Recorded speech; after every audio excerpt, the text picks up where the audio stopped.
Ya está, creo.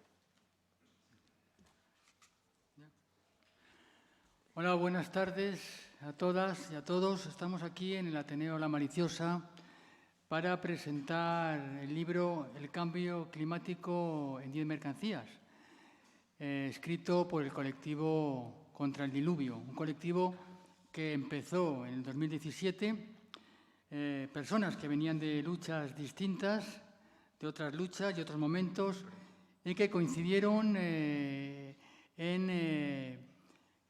querer explicar y argumentar quizás el problema más profundo que tiene el planeta Tierra, que es el cambio o la emergencia climática, donde estamos ya situados, ¿no? Y situadas. Están con nosotros y con nosotras está San, Laura, Ignacio y Javi, pertenecientes al colectivo.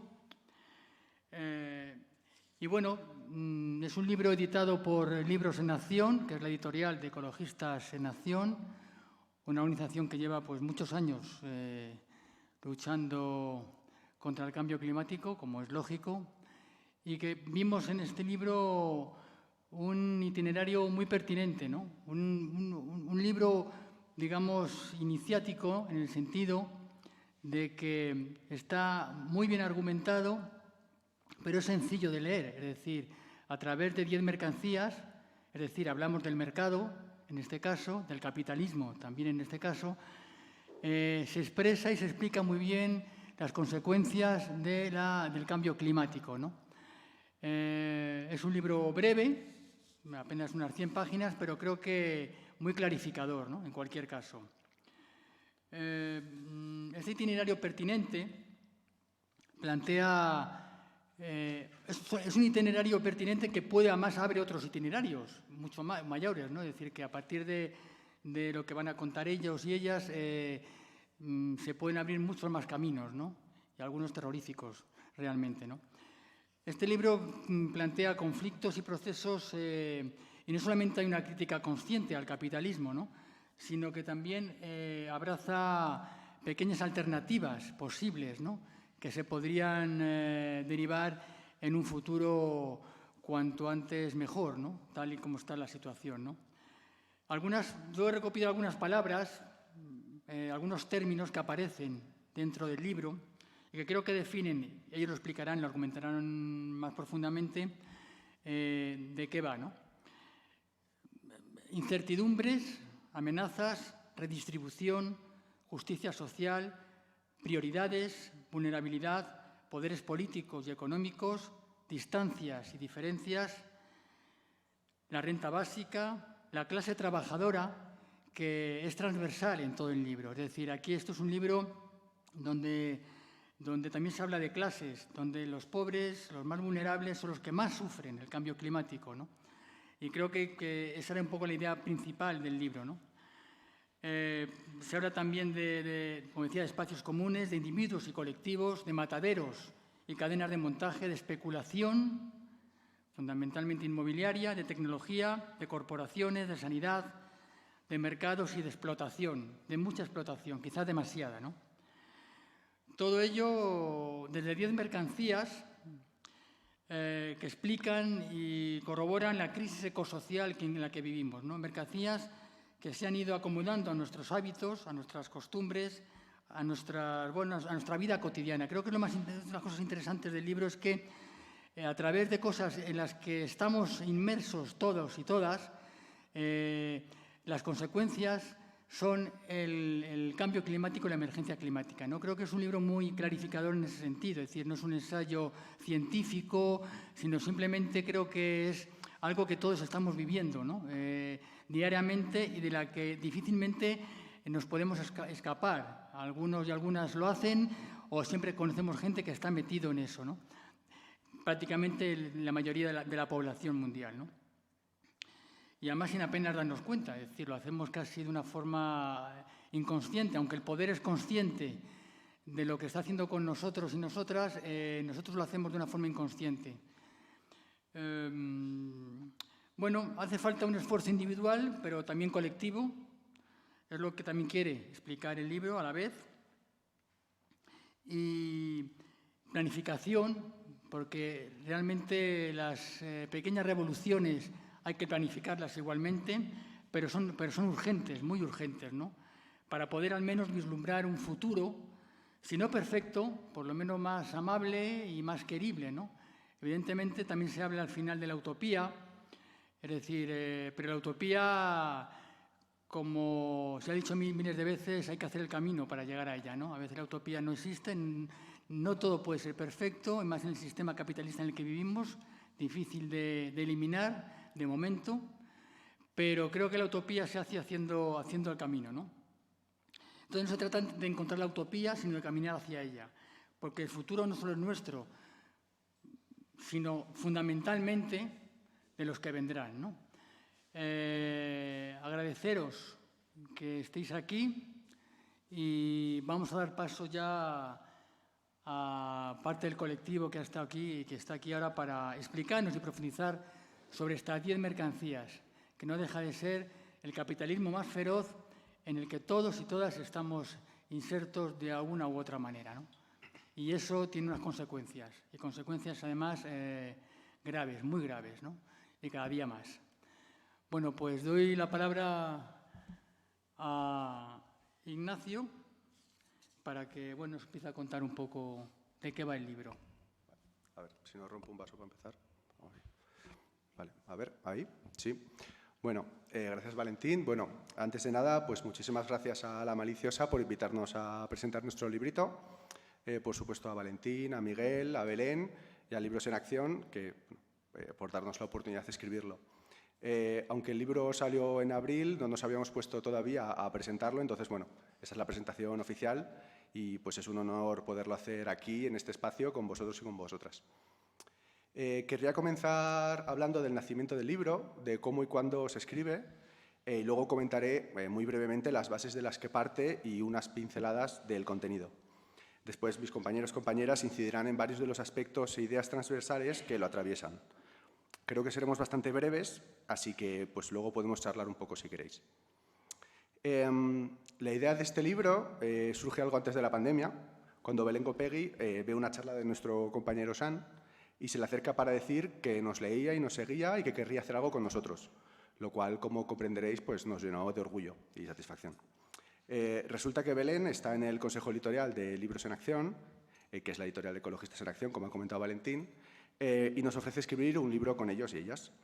Hablando con ella, acaba surgiendo la idea de un librito pequeño, directo, que tratase ejemplos concretos en los que se vea el impacto que tienen nuestros patrones de consumo y producción del cambio climático. Así que en torno a aquel inicio del 2020, en el que no pasó nada de relevancia internacional, comenzamos a escribir el libro, repartiéndonos los capítulos entre los que por aquel entonces éramos miembros de Contra el Diluvio. Así pues, es un esfuerzo totalmente colectivo, sin contar con el prólogo, que amablemente lo escribe Belén, y el epílogo. Se trata de 10 capítulos, como indica el título del libro, cada uno de los cuales trata una mercancía distinta y cada uno de estos capítulos fue escrito por una persona distinta. Hubo muchas conversaciones para poner todo en común, relecturas, comentarios, ediciones colectivas, pero decidimos que cada capítulo mantuviese esa voz propia, de modo que el conjunto es algo realmente hecho en equipo. Ha pasado mucho tiempo, por no decir una pandemia, así que varias de estas personas pues, ya no estaban en el colectivo, pero bueno, aún así queríamos darle las gracias por su trabajo y decir que este libro también es suyo. En cualquier caso, por la naturaleza del libro y el momento en el que fue escrito, pues el proceso de publicación tardó más de lo que habíamos pensado, pero bueno, pues por suerte ya está entre nosotros. Creemos humildemente que ha quedado un libro muy regalable, es decir, que si alguien se interesa por el tema y quiere empezar a leer sobre todo esto del cambio climático, crisis ecosocial y qué podemos hacer al respecto, pero no sabe por dónde empezar, este librito, junto a otros, es un buen punto de partida, por la visión panorámica que se da de tantos temas y que permite hacerse una idea de lo profundo que es el problema al que nos enfrentamos y todo el trabajo que queda por hacer. Eso sí, intentamos, a mí esto me pasó cuando la primera vez que vi la portada, físicamente dije, la gente puede pensar y decir, madre mía, 10 mercancías. Yo ya me agobiaba con lo de reciclar y con lo del coche, a ver qué más cosas me tienen que dar ansiedad. No queremos que no sea la intención, lógicamente, sino que queremos mostrar todas las cosas que de manera individual y colectiva podemos hacer para contribuir a la lucha, tanto con medidas a corto plazo como también con una visión utópica más a largo plazo, como ha señalado Valentín. Así que, bueno, ¿por qué mercancías y cambio climático? Querríamos dejar claro que no es un libro en el que se vayan a explicar los fundamentos físicos del cambio climático, de la crisis de biodiversidad o de las extinciones masivas. Nuestro punto de partida, es el consenso científico que existe en torno a este tema, que es que la temperatura de la Tierra ha aumentado más de 1 grado respecto a la era preindustrial por culpa de las emisiones de gases de efecto invernadero, como dióxido de carbono o metano, emitidas por las actividades humanas en el último siglo y medio. Esto es innegable y no es el objetivo del libro luchar contra los negacionistas que aún siguen existiendo y aún están creciendo en los últimos tiempos. Es la producción de bienes sin atender a lo necesario, sino por el simple beneficio de unos pocos, lo que nos ha llevado a la situación en la que estamos. El sistema internacional económico globalizado tiene unos ritmos que solo los permite la quema cada vez mayor de combustibles fósiles. De hecho, durante el siglo XXI, lo que llamamos el siglo XXI, cuando ya sabíamos a lo que nos enfrentábamos, hemos emitido más dióxido de carbono a la atmósfera que en todo el siglo y pico anterior de capitalismo industrial. Un clásico del estudio de este sistema económico en el que nos encontramos decía que la riqueza en las sociedades capitalistas se muestra como una enorme acumulación de mercancías. Así que podemos decir que este es el punto de partida e inspiración para nuestro pequeño libro. Por daros una idea del contenido del libro, las mercancías que tratamos son fuerza de trabajo, coche, la carne, la vivienda, los móviles, la sanidad, Amazon, la ropa, Netflix y las vacaciones. En vez de hacer un repaso una a una de lo que hablamos en el libro, pasaré ahora la palabra a Laura, Sean y Javi, que, como decía, comentarán algunas de las ideas fuerza del libro que se desarrollan a lo largo de cada mercancía. Pero bueno, si queréis después que hablemos de alguna mercancía en concreto en más profundidad, pues en la ronda de charla, comentarios y preguntas podemos hacerlo. Buenas tardes. Yo voy a hablar de varias cuestiones importantes que atraviesan a todas las mercancías y sobre todo voy a hablar del conflicto entre lo individual y lo estructural y aunque mi compañero al final sí que hablará un poco de las alternativas a las mercancías, pero yo en este caso voy a hablar de la carne porque me parece un ejemplo muy ilustrativo de cuestiones importantes en torno a este conflicto. También porque es para mí la cuestión menos polémica y a la vez la más polémica y lo desarrollaré un poco más adelante esto. Lo primero que me gustaría señalar es que existe una relación objetiva entre lo individual y lo estructural, entre el consumo y la producción, aunque no sea una relación perfectamente simétrica. Esto no quiere decir que defendamos como el poder del consumo ni que tenga que ser este el único enfoque. Pero sí es importante no desvincularse del papel que tiene el consumo, especialmente aquí desde el norte global. Este problema se aprecia especialmente en la carne y concretamente en la deforestación del Amazonas. Por dar unos datos, señalan distintos estudios que los últimos 50 años han supuesto un coste de deforestación nunca antes visto en la historia de la humanidad, arrasando un 15% de la superficie mundial de vegetación, equivalente al territorio de España, Portugal y Francia. Señalan también que JBS, que es una de las 15 compañías de alimentos más grandes del mundo, una de las 4 compañías oligopolísticas que explotan el Amazonas, sacrificó una media de 750.000 cabezas de ganado al día, abasteciendo de carne cruda a clientes de cerca de 200 países, pero especialmente Europa, Reino Unido y China. Entonces, parece poco serio vacilar ante este panorama. Evidentemente, las compañías van a explotar los recursos sin miramientos y sin importar nada más que el coste-beneficio, pero también es cierto que la producción tiene un destinatario y es un consumidor y ese somos nosotros y nosotras. También, como digo, hay una relación objetiva y siguiendo con este tema también se da una particularidad que en los españoles somos los europeos que más leche vegetal consumimos y a la vez ha descendido muchísimo el consumo de bebidas de origen animal. Entonces, no hay que olvidar también que existen conflictos y controversias entre distintos sectores del mundo capitalista, que no es todo blanco y negro, y bueno, pues que sigue existiendo esa relación. Bueno, siguiendo con esta cuestión, es importante decir que no estamos hablando de cuestiones superficiales o tontas que nos dicen en los telediarios, ¿no? Como las pajitas de plástico o cerrar el grifo y ahorraríamos X litros de agua, ¿no? Estamos hablando más bien de un modelo entero, de dos caras de una misma moneda, que son la producción y el consumo. Y estas acciones son individuales porque se concretan en los individuos.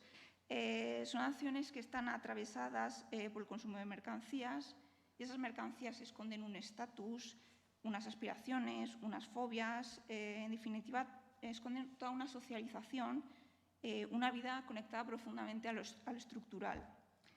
Entonces, cuando alguien critica de forma más o menos torpe que las acciones individuales no son la solución, aquí la primera pregunta que se me viene a la cabeza es que ¿qué pensarías si desde las instituciones y desde el poder público se prohibieran o se limitaran determinadas mercancías, por ejemplo, la carne?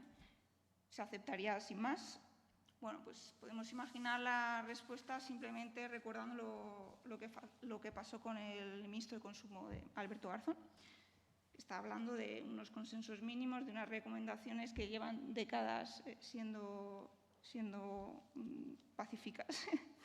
Entonces, aquí vemos cómo salen a la superficie todas estas fobias, tus intereses y las relaciones sociales que esconden las mercancías, estas llamadas acciones individuales.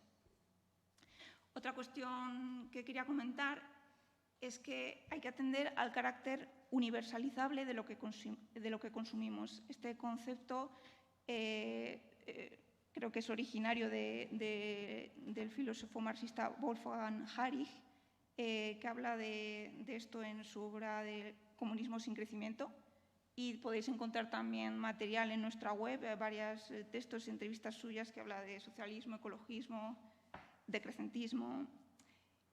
Bueno, básicamente se trata de que no podemos promover productos, mercancías, estilos de vida también, que no puedan expandirse a nivel global. Y otro ejemplo claro es el coche. No es posible que todo el mundo tenga un coche, no existen infraestructuras capaces de sostenerlo, ni recursos, y pasa lo mismo con la carne. Por dar un ejemplo, el 80% del terreno agrícola se utiliza para obtener un 17% de las calorías que consumimos. Es ineficiente, pero es también inviable. Entonces, decía al principio que la carne es la cuestión menos polémica porque llevamos décadas asumiendo que hay un problema ahí, que hay algo oscuro detrás, y que hay que reducirlo, ¿no? Es algo bastante asumido. Pero también es la más polémica porque a partir de ahí no sabemos qué más hacer, ¿no? Y no sabemos qué más hacer, por un lado, y de esto hablará ahora a continuación mi compañero, es porque los modelos tradicionales de vuelta al consumo local, de producción y de consumo local, no sirven, y en este caso se ve especialmente bien porque la ganadería extensiva es todavía más ineficiente y utiliza más recursos. Entonces, y por otro lado tampoco cumple este carácter universalizable que decimos, no es posible que toda la población se alimente y menos al nivel al que consumimos la carne. Y entonces aquí llega una cuestión que para mí es algo que yo siempre que hablo de la carne en este tipo de cosas me gustaría recalcar, y es que en algunos casos la producción y el consumo de mercancías se tiene que reducir, en otros casos se tiene que transformar, pero en otros casos como este directamente se va a tener que eliminar. Entonces,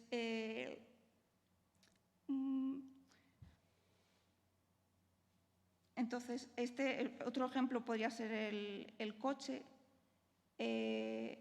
pero aquí queremos decir que no que también se puede caer, o sea, se puede vivir sin caer en la trampa de sustituir un consumo por otro, que también hay margen para no consumir carne, para no viajar en avión o viajar lo menos posible, y con el coche lo mismo. Entonces, estamos también cuestionando al propio neoliberalismo, que durante décadas ha consagrado el consumo como nuestro derecho individual por excelencia, y eso es importante también cuestionarlo. Y para terminar ya, criticar a los ricos, señalar constantemente a la estructura, creemos que no alienta a involucrarse, sino más bien a lo contrario, a desvincularse, y más en este contexto de crisis climática, que lo que hay que hacer es hacer más y pedir que se haga más, no menos. Entonces, señalar cómo lo estructural repercute en lo individual y cuestionar también este plano nos permite adelantar la sociedad que queremos, abrir una pequeña brecha de realidad utópica y comenzar a cambiar este paradigma. Sobre todo porque si no lo hacemos nosotras, ya sabemos quién lo va a hacer, cómo y quiénes van a ser las más perjudicadas. Y doy la palabra a mi compañero. Hola. Bueno, no, se ha ido la grabación, espero que se me oiga bien. No me pueden hacer así como, ¿no?, el gesto. Yo voy a continuar un poco, creo, el hilo que se está aquí construyendo. Por hacer un poco de recapitulación, yo creo que este libro son como 10 canciones individuales en las que hay algunos temas que se repiten, ¿no?, temas musicales que se pueden identificar en todas las canciones, aunque cada una tenga como, ¿no?, su estilo y sus focos, ¿no?, y sus preferencias. Ya hemos hablado, ¿no?, Ignacio empezó hablando de por qué habíamos decidido centrar como la estructura del libro en 10 mercancías que todos y todas utilizamos, ¿no?, cotidianamente, cada día, ¿no?, de forma constante y muchas veces sin plantearnos de dónde vienen, cómo se hacen, ¿no?, qué impacto tiene su producción o por qué las consumimos. Creo que aquí es importante para mí, al menos, aterrizar de esta manera, ¿no?, como el capitalismo en nuestras vidas personales y intentar hacer esa unión entre lo individual y lo estructural. A mí, por ejemplo, una cosa que me parece que llego a pensar que muchas veces es nociva, como ha dicho Laura, ¿no?, a nivel político, es esta separación muy exagerada entre lo que es el capitalismo y nuestra vida cotidiana, ¿no? Esta frase que seguro que habéis oído 1000 veces de que 100 empresas son responsables del 70% de las emisiones. Yo creo que ese es un mensaje que es importante, es interesante, que la mayoría de gente de izquierdas inmediatamente, como decimos, por supuesto que esto es, ¿no?, como el problema principal, estoy a tope con esto, pero que una vez que llegas a eso creo que tienes que dar un paso más y entender que esas empresas no queman combustibles fósiles, ¿no?, por afición, por hobby, ni siquiera solo por el lucro, sino que es parte de un proceso productivo que al final se nos presenta como ese cúmulo de mercancías que todos utilizamos y que al final atraviesa todas nuestras vidas de formas muy diferentes, ¿no? Entonces yo creo que esto es como el primer impulso del libro, es plasmar esta realidad, ¿no? No se trata ni de culpabilizar a todos los que vivimos en el capitalismo, porque no tenemos, ¿no?, ni lo hemos elegido, ni hay una forma muy clara de salirnos inmediatamente de ello, pero sí ser conscientes de esta realidad contradictoria, ¿no? El segundo, bueno, y como que esto es como, ¿no?, creo que la primera cuestión que quería como rememorar o repetir, ¿no? La segunda cuestión, que quizá yo creo que está, bajo mi punto de vista, también está muy presente en el libro, pero quizás es como un tema secundario, ¿no?, un tema menor, pero yo creo que también es importante, es darnos cuenta de la dimensión un poco apabullante de la sociedad capitalista en la que vivimos, ¿no? Es una sociedad que es global, que involucra a miles de millones de personas en procesos productivos que son gigantescos y que son enormemente poderosos en el sentido de lo que son capaces de hacer para transformar la Tierra, ¿no? Entonces yo creo que aquí hay como dos cuestiones separadas y complementarias. La primera es esta idea de la fuerza o el poder de la sociedad humana capitalista, ¿no? Seguro que conocéis el término antropoceno, que es la idea de que hoy en día la actividad humana tiene una potencia tal que ya es, digamos, por sí misma una fuerza geológica superior a las fuerzas naturales que anteriormente, ¿no?, modificaban la geología de la Tierra. Esto se ve en el cambio climático, se ve en la pérdida de la biodiversidad, se ve incluso en la morfología, ¿no?, de la propia Tierra, que somos capaces de transformar mucho más rápidamente que los procesos naturales, se ve incluso en las capas de sedimentación, se ve a muchos niveles, ¿no? Entonces, este es un poder realmente terrorífico, es un poder realmente que la gente de la antigüedad habría considerado un poder de los propios dioses, ¿no? pero es un poder que quizá muchas veces no reflexionamos hasta qué punto es parte de nuestra vida y parte de las consecuencias de nuestra forma de existir en este planeta. Entonces, está esta dimensión como de la fuerza, ¿no? De la intensidad. Y luego yo creo que está la dimensión de la expansión o de la amplitud. Somos, creo que ya 8.000 millones de personas en el planeta, más todos los seres vivos que conviven con nosotros en este planeta, ¿no? con los que convivimos, de los que dependemos, a los que también estamos exterminando o extinguiendo, ¿no? Dependiendo de qué tipo de animales sean. Entonces, aquí creo que hay, para mí, como un sentimiento un poco contradictorio. Primero hay que hacernos responsables de este poder y de esta magnitud y esta dimensión gigantesca de nuestra sociedad. Entonces, esto tiene un aspecto un poco como de exaltación, ¿no? De las propias capacidades y de las propias, ¿no? fuerzas, pero al mismo tiempo creo que también requiere un ejercicio de humildad, como de entender que aunque tenemos todo ese poder, realmente no lo controlamos conscientemente, ni mucho menos, y que el despliegue de esas fuerzas normalmente no solo acaba con, ¿no?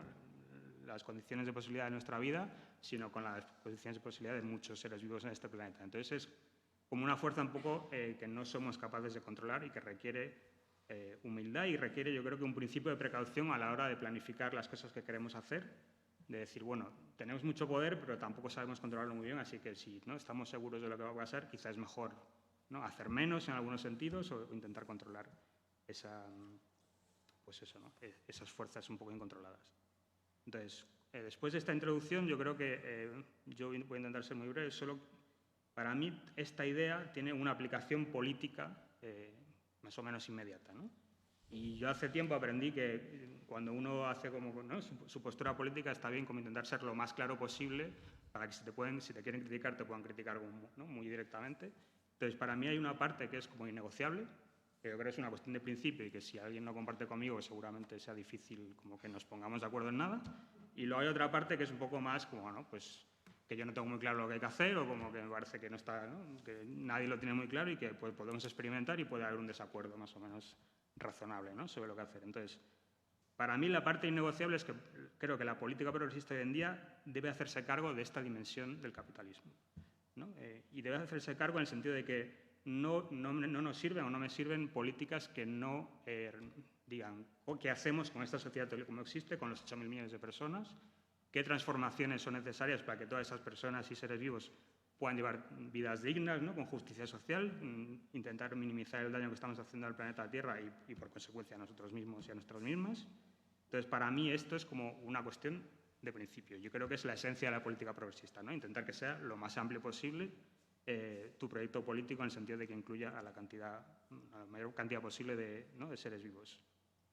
Creo que las fuerzas conservadoras en general lo que hacen es crear como jerarquías, ¿no? de derechos y privilegios y una minoría tiene derecho a muchas cosas y la inmensa mayoría que está debajo no tiene derecho a eso, ¿no? Entonces, para mí esta es la gran dicotomía.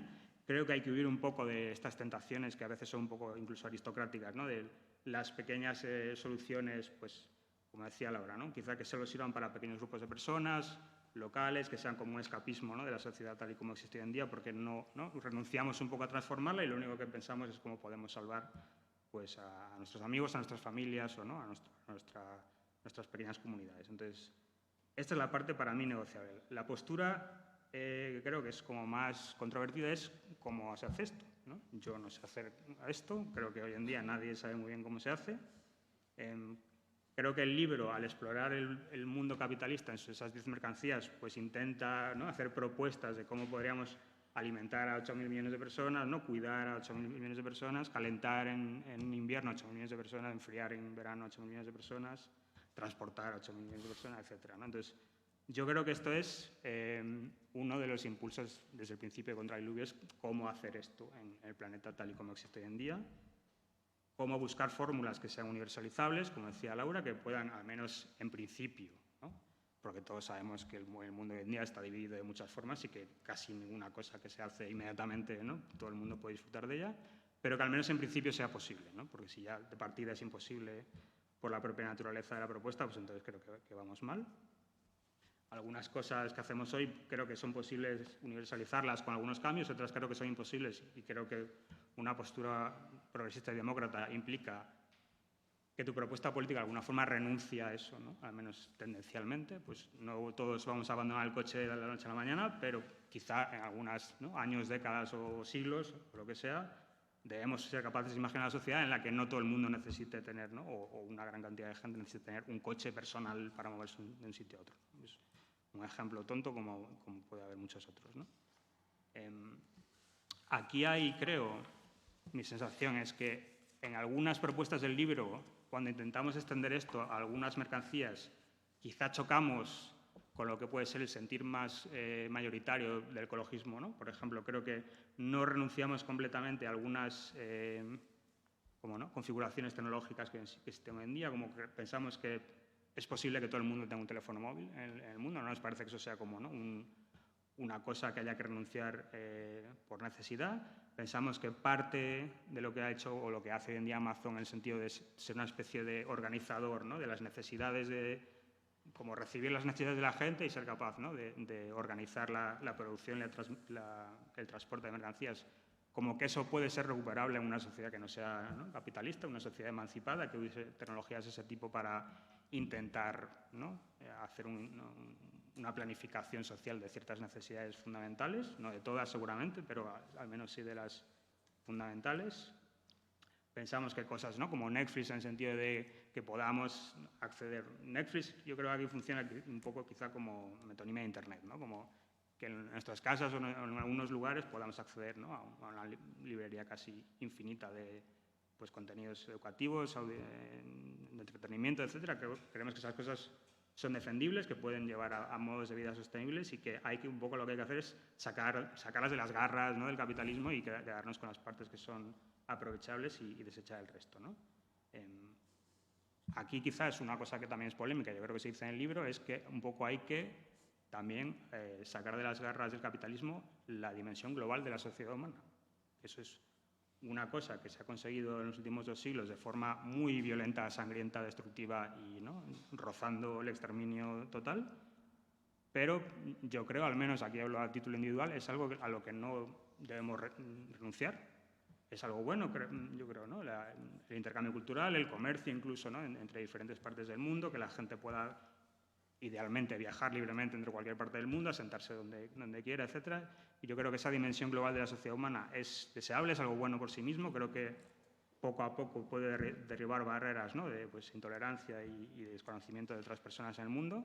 Y creo que hoy en día, cuando se empezó a escribir este libro, era menos evidente, quizá. Yo creo que cada año es más evidente. El capitalismo está un poco intentando echar el freno a eso, ¿no?, y volver un poco a políticas mucho más de repliegue, ¿no?, nacional o de enfrentamiento entre bloques políticos, etc. Entonces yo creo que ahí sí que hay que un poco defender esa dimensión global e internacional de la humanidad.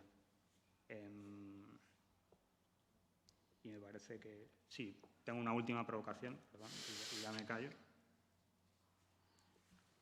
La última cosa que creo que también puede ser proclive al debate, un poco incluso encendido, es la idea de parte del capitalismo hoy en día necesita a los estados. Los estados son parte del entramado del que hace funcionar el capitalismo.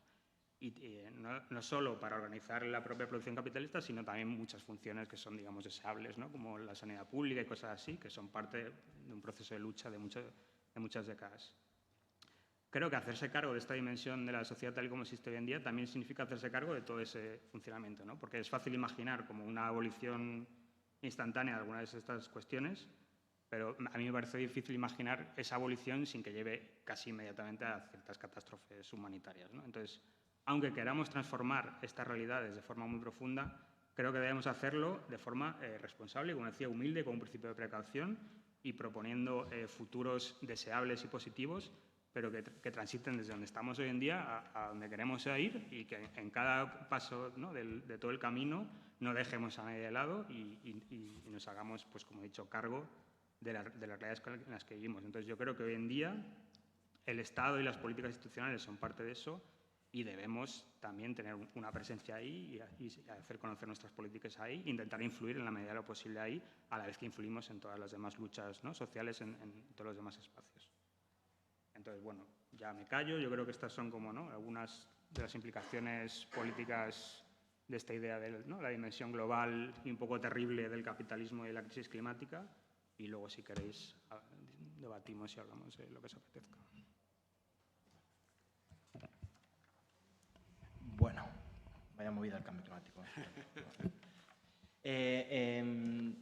Bueno, lo que voy a hablar yo un poco es que este libro y un poco el eje de la acción política de nuestro colectivo de Contra el Diluvio no solamente se basa en una acción de denuncia y de poner en negro sobre blanco todas las contradicciones y todos los problemas que generan estas mercancías, sino también un ejercicio que podríamos denominar imaginativo, pero que también es profundamente político, de visualizar futuros mejores. Esta expresión ha sido un poco manoseada, pero bueno, al final creo que es importante siempre tenerlo en cuenta en nuestra acción colectiva, en el sentido de, bueno, imaginar simplemente una vida mejor.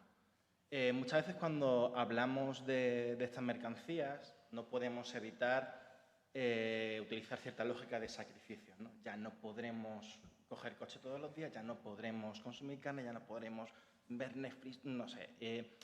Y evidentemente hay ciertos consumos a los que tendremos que renunciar, ciertos consumos que cambiarán, ciertos consumos que serán mejores y ciertos hábitos que podrán llevarnos a unas vidas más plenas y más felices. Es lo que se trata. E incluso creemos que cuando cambian ciertas lógicas de nuestra manera de producir y de consumir, ya nos va a apetecer menos, ¿no? Ese tipo de consumos. En el libro hay una expresión que me gusta mucho, que es que no hay por qué renunciar a un poco la lógica que ha cimentado la imagen del ciudadano en la democracia, ¿no? De hecho, de tener derechos y también deberes. Queremos mucho más derechos de los que tenemos ahora y también podemos establecer como un deber colectivo el respeto y el cuidado hacia el medio ambiente como un poco el eje y la palanca que nos una. Quería empezar, bueno, voy a hacer ahora un pequeño repaso por las mercancías, intentando imaginar con vosotras y vosotros cómo podría ser una vida mejor relacionada con estas mercancías. El primer capítulo va de la fuerza de trabajo, del mundo laboral. Y creo que este capítulo se interrelaciona de manera muy profunda. Evidentemente todos están interrelacionados con todos, pero este capítulo en concreto mancha, por así decirlo, todos los demás de manera irresoluble. Con más tiempo y siendo menos explotados, toda nuestra relación con todas estas mercancías va a cambiar y va a ser a mejor. Nuestra relación con Netflix, por ejemplo, cambiaría, nuestra relación con el coche cambiaría, pero incluso nuestra relación con la carne, que puede ser incluso considerar algo ajeno, ¿no? Dieta como algo menos politizado, también podría cambiar de manera clara. Entonces, es además un elemento que siempre hemos mantenido en Contra el Diluvio. Queremos trabajar en otras cosas y queremos trabajar menos, muchísimo menos, y eso es muy posible que nos cambie muchísimo la vida a mucho mejor. Con respecto al coche, el coche también es una mercancía que de determinados elementos reaccionarios se suele utilizar muchísimo la lógica del sacrificio con esto, ¿no? Es que estos progres nos quieren quitar el coche y nuestra libertad para ir a Madrid Central y ir a comprar el Primark, que es algo que nadie hacía en coche, pero bueno, vale. No solamente, evidentemente, el coche privado como tal, un poco también aludiendo a lo que decía Laura de la universalidad, una frase que decía André Gorz en uno de sus artículos es: tenemos la increíble arrogancia y la soberbia de considerar como un derecho inalienable de nosotros tener un coche privado cuando, bueno, es imposible, por una cuestión de límites físicos, que todas las personas del mundo, los 8.000 millones, tengan un coche particular. Entonces siempre se suele hablar de esto como un sacrificio, y la alternativa que se suele poner, que evidentemente a topísimo, es el transporte público, ¿no? Pues redes de autobuses, que no sea una lata cogerlo, sino que sea la opción más sencilla, más cómoda, metro, etcétera. En el libro también se pone un poco el foco sobre una cosa que a mí me parece muy interesante, que son las flotas de coches eléctricos públicos. Es una iniciativa que ya ha sido llevada a las grandes ciudades, generalmente por iniciativa privada, pero a lo mejor no tenemos por qué renunciar como tal al coche como elemento, sino como un elemento, uno más, compartido, que sirva para hacer determinados trayectos concretos que a lo mejor, pues, aunque tengamos la mejor red de transporte público del mundo, no podemos plantear, o para solucionar el eterno dilema y el melón que tenemos en las ciudades de cómo trabajamos esta relación entre el centro y la periferia, de gente generalmente de clase media que se va a vivir fuera bajo la promesa de que siempre va a poder coger el coche hasta para comprar el pan, y que de repente ve como ese supuesto derecho se resquebraja. Con respecto a la carne, igual, ¿no? Es una mercancía que a veces parece muy poco desligable de, una vez más, la lógica del sacrificio. En el libro se menciona la iniciativa que podríamos llevar a cabo en una sociedad que se tome en serio el cambio climático, de instalar comedores públicos en cada barrio, en cada manzana, si nos ponemos a tope también, en el sentido de que no solamente por todo esto lo que tiene de bueno de garantizar comidas al día a todo el mundo, que es algo que parece una locura, pero no está garantizado bajo la sociedad capitalista, también por las redes de apoyo, de conexión que se generan en esos comedores, que es básicamente algo irrenunciable en un futuro cambio climático, en el sentido de que no podemos sobrevivir sin apoyo mutuo, pero también, y volviendo a la carne, la relación con nuestra comida, con lo que comemos, con lo que ponemos en el plato, cambia si sabemos cuál es el origen de esa comida, si no nos desligamos una vez más de eso, de dónde viene, de los mataderos donde se produce tantísimo horror y tantísima violencia, y quizá en un sistema mucho más local, donde la producción y el consumo estén mucho más cerca, a lo mejor ni siquiera nos apetezca comer algo que viene de no sé dónde y que ha sido eso, generado con violencia y explotación, sino pues a lo mejor nos apetece más comer el aguacate que hemos... El aguacate no creo, pero la verdura que hemos plantado en nuestro huerto urbano, por ejemplo. Con respecto a la vivienda pública, una vez más, también cuando se suele hablar de esto en el sentido de futuros mejores, se plantea la necesidad imperiosa de grandes proyectos de vivienda pública y universal y sostenible como grandes proyectos súper, no quiero decir lujosos, ¿no? Pero súper, que entran mucho por los ojos, de grandísimos espacios verdes donde este arquitecto súper tal ha hecho... y realmente un gran proyecto de vivienda pública puede basarse perfectamente en la vivienda que tenemos, simplemente quitando el espacio al coche, poniendo paredes más gruesas y poniendo bombas de calor. Quiero decir que ni siquiera hace falta inventar algo que no está inventado para dar no solamente seguridad, sino también dignidad a la mayoría con respecto a la vivienda. El capítulo de Netflix también ha comentado un poco Sam, algo al respecto. No nos gustaba tampoco quedarnos en el impacto que tiene el gran consumo de Internet, no solamente por las emisiones de los grandes centros de datos, sino también por sus recursos, por la cantidad de recursos de agua que consumen.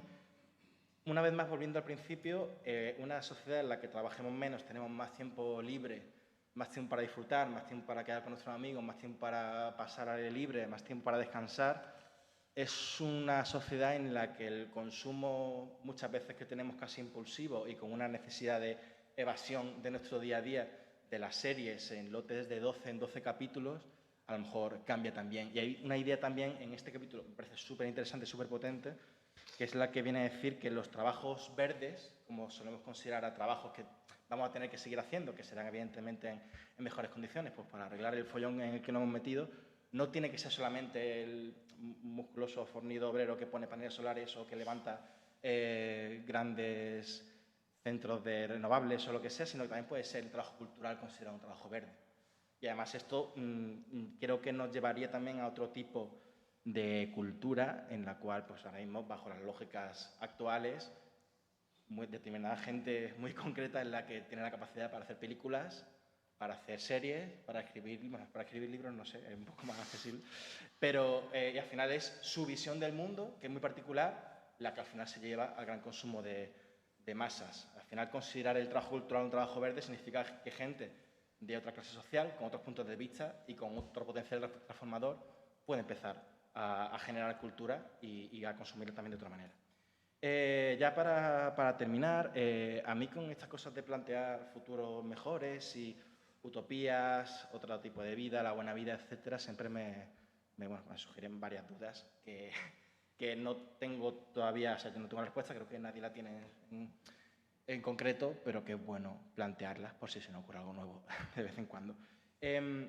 En la última charla que dieron Troy Betts y Alberto Garzón, el por ahora ministro de Consumo, Alberto Garzón decía una cosa que me pareció muy interesante, que es que él no tenía muy claro si el utópico, el que se pone a imaginar y a dibujar futuros mejores, tiene la obligación también de plantear un proyecto político que pueda hacer la realidad.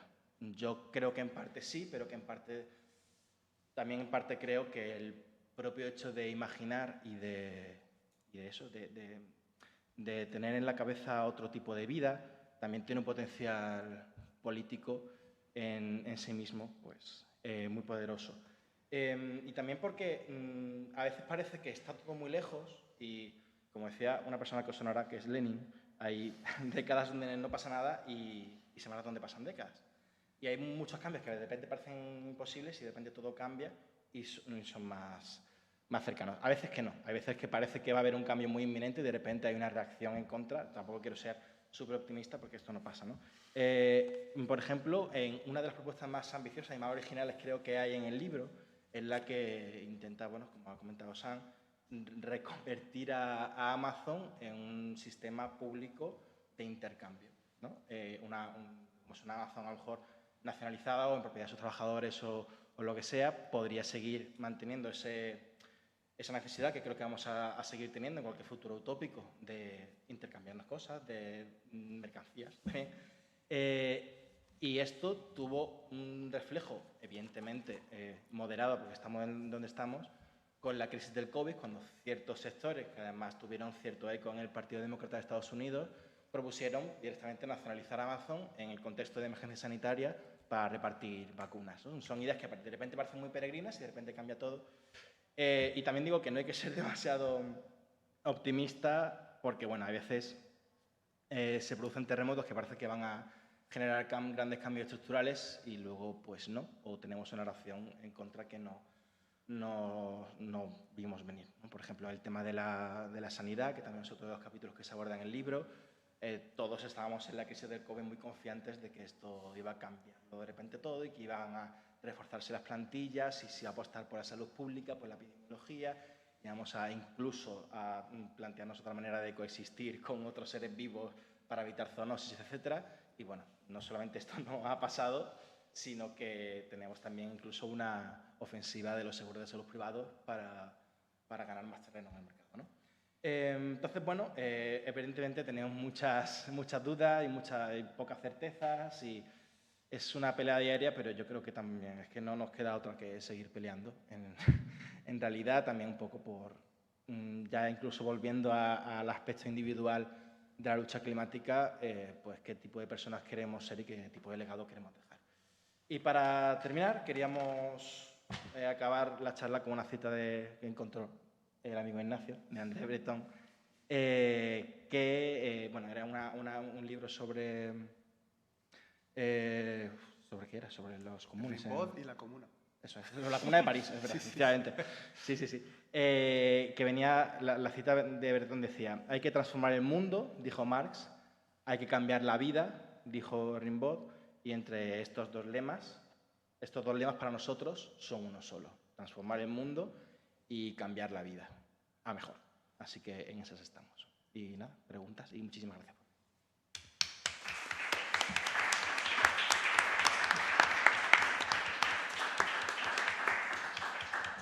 Bueno, gracias a las cuatro por este espléndido argumentario, ¿no?, sobre el libro, ¿no?, que creo que es interesante conocer. No sé si queréis hacer alguna pregunta. Yo tengo aquí un micro maravilloso, última tecnología. No sé si lo sé, sí. Si queréis hacer alguna pregunta, pues podemos ir acabando con eso, pero vamos, un momentito.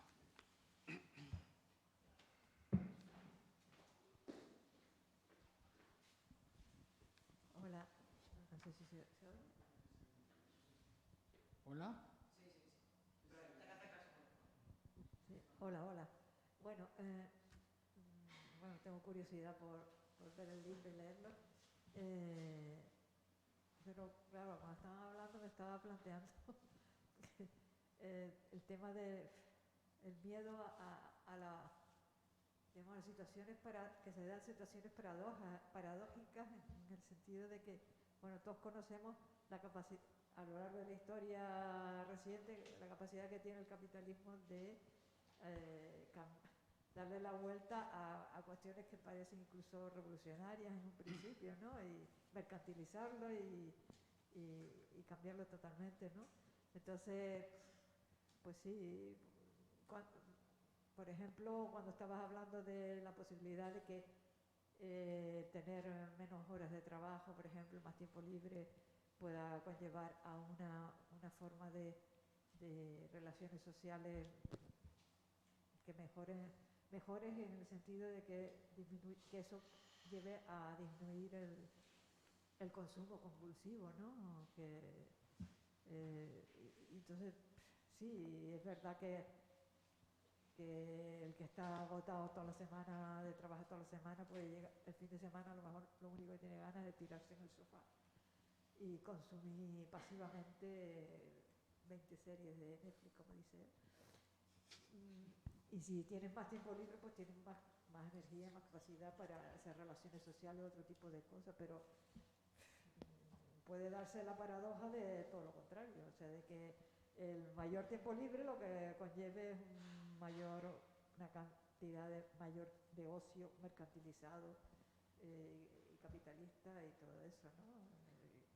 Y en el tema de los sacrificios personales e individuales, pues también, ¿no? O sea, que alguien se puede sacrificar, puede haber una situación de sequía y yo me puedo sacrificar en mi consumo de agua cotidiano.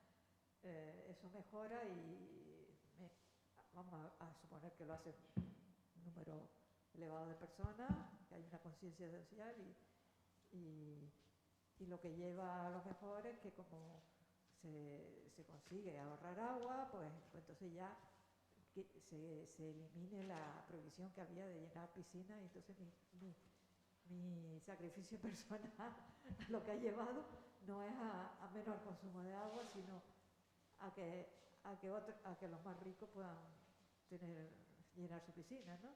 Entonces, es verdad que no sé,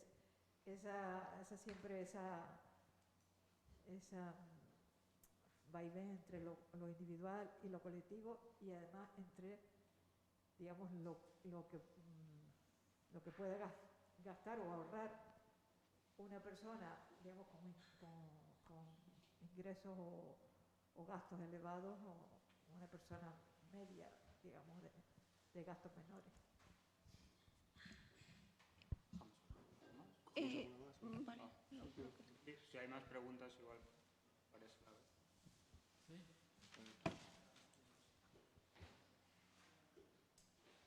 Bueno, muchas gracias. ¿Sí? ¿Está funcionando? Esto es exactamente lo que hablamos el otro día. Bueno, que muchas gracias, no sé si se oye, pero hay algunas cosas que tengo que esperar a leer el libro. Pero, a ver, una duda que es respecto a la cuestión del conflicto. Yo le llamo conflicto más que sacrificio.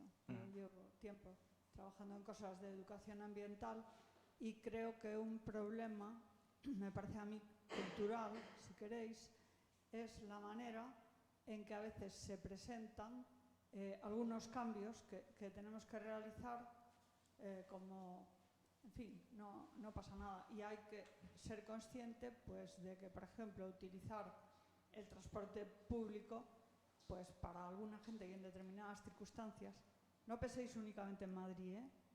Yo vivo en Galicia y aquí hay un transporte público bastante bueno. En Galicia, para moverse de una aldea a otra, es imposible sin un coche.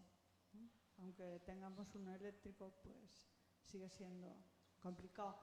Entonces, digo, comparando con Francia, por ejemplo, pues es necesario crear una red de transporte público mucho mayor en el país antes de otras cosas que pueden ser muy bonitas, como tener coches eléctricos andando por las ciudades. Entonces, primera idea, yo creo que sí, que no sé si le llamaría... o sea, no está funcionando. Igual está grabando. Amplificar, ¿no? Nosotros te escuchamos. Vale. Que te escuchamos. ¿Me escucháis? Sí. Ya, estoy cerca. O sea, yo creo que sí. Ahora sí. Hay que reconocer que los cambios implican conflictos, ¿no? En el caso de la carne, que es un tema que lo he trabajado bastante en la clase y, bueno, en la universidad, y nuestra, en fin, conclusión de la gente con la que trabajamos es un problema sobre todo cultural.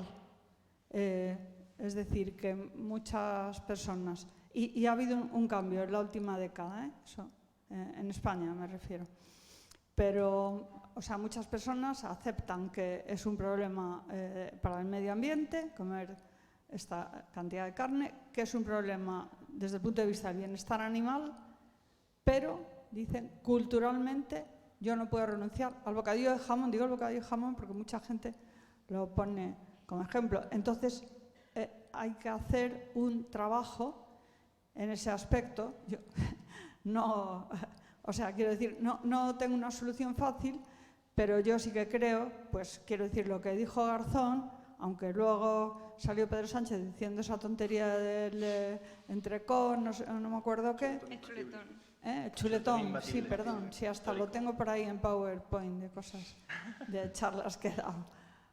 Pero es positivo, ¿no? Y ahí yo, si le he entendido bien a Laura, propone la carne fuera totalmente, y eso yo creo que tiene que ser una historia progresiva. Vuelvo a lo global, porque, por ejemplo, en Chile, que es uno de los sitios que he trabajado con gente sobre este tema, que sabéis que es el sitio del experimento neoliberal a lo bestia, había gente que me decía que viviendo en algunas zonas donde vivían era imposible comer verdura y fruta porque era muchísimo más caro comprar una pieza de fruta que un pack con 4 kilos de carne de pollo hormonado, ¿no?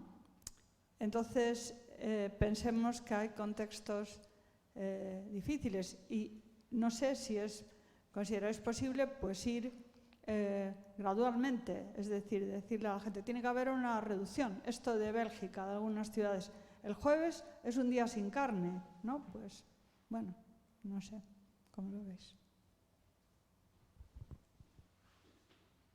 ¿Alguna pregunta más?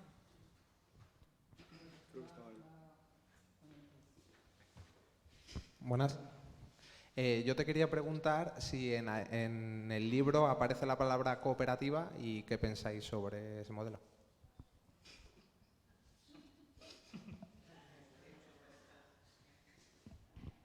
Vale, pues vamos a ver.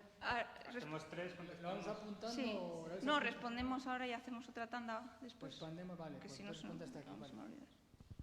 Nada, respondiendo a esta última cuestión, penúltima cuestión de la carne, claro, a ver, aquí hay un trabajo enorme por hacer desde los poderes públicos.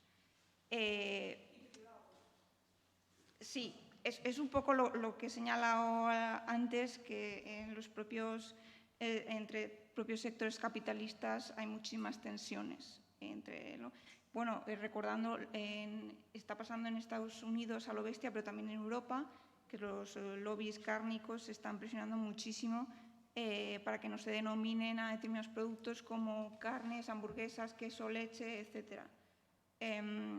Entonces, bueno, pues no olvidar que también ahí hay un margen, pero obviamente pues es algo progresivo y esto va a depender muchísimo de la voluntad política de los poderes públicos, porque, como decía antes el compañero, si ponemos comedores sociales o comedores públicos que tengan comida vegetal y de calidad, pues la gente también va a aprender que puede comer bien, que está sano y que además está rico, porque, bueno, no sé si aquí cuántas personas veganas hay, pero a mí me pasó, al dar el paso al vegetarianismo, al veganismo, pues descubres una cantidad de verduras, un montón de sabores que simplemente la cultura los tiene absolutamente olvidados.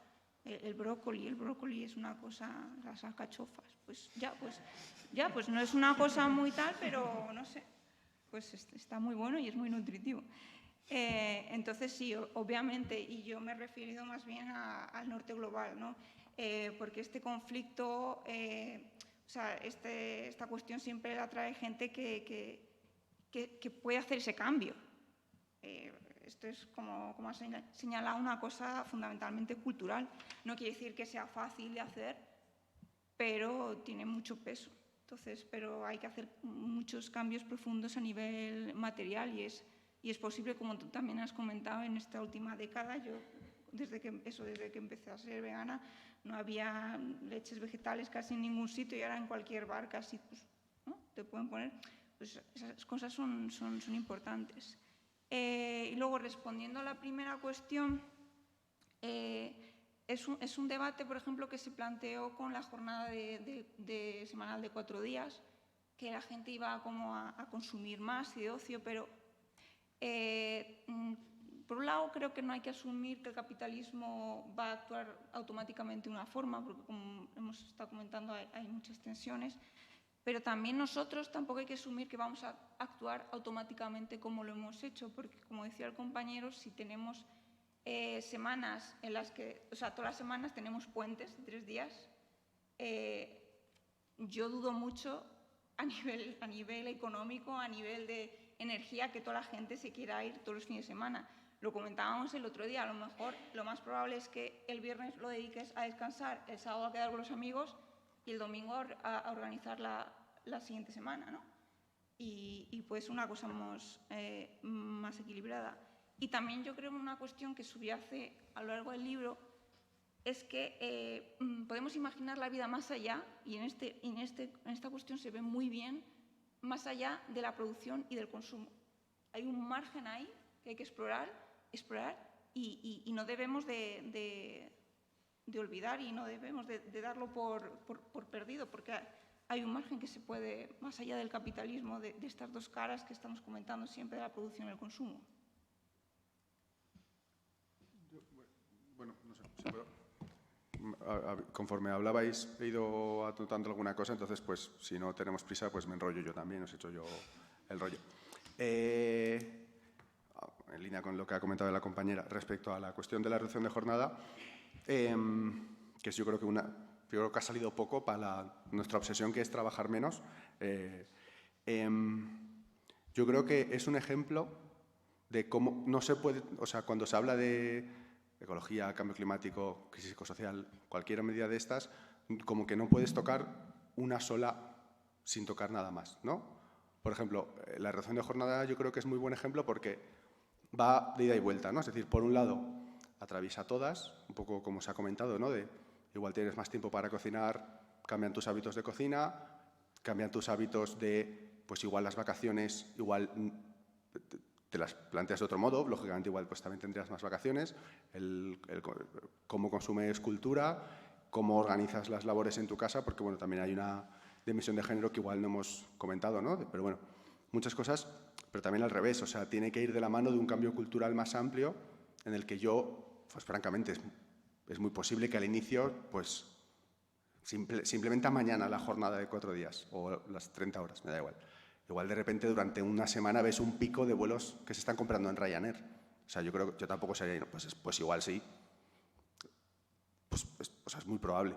Pero yo entiendo que en ninguna de estas medidas estamos hablando de tomar una sola, sino que estamos haciendo, ¿no?, un cambio global en muchas áreas que permitan que, pues sí, pues veremos efectos, yo creo, de estos al inicio, pero que a largo plazo la idea es que son condición de posibilidad para casi todos los cambios que hemos comentado, ¿no?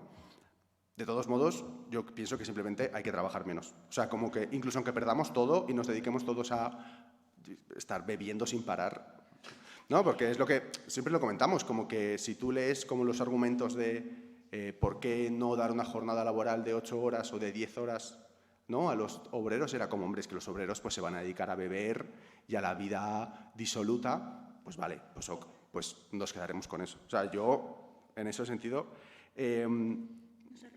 nos arriesgaremos.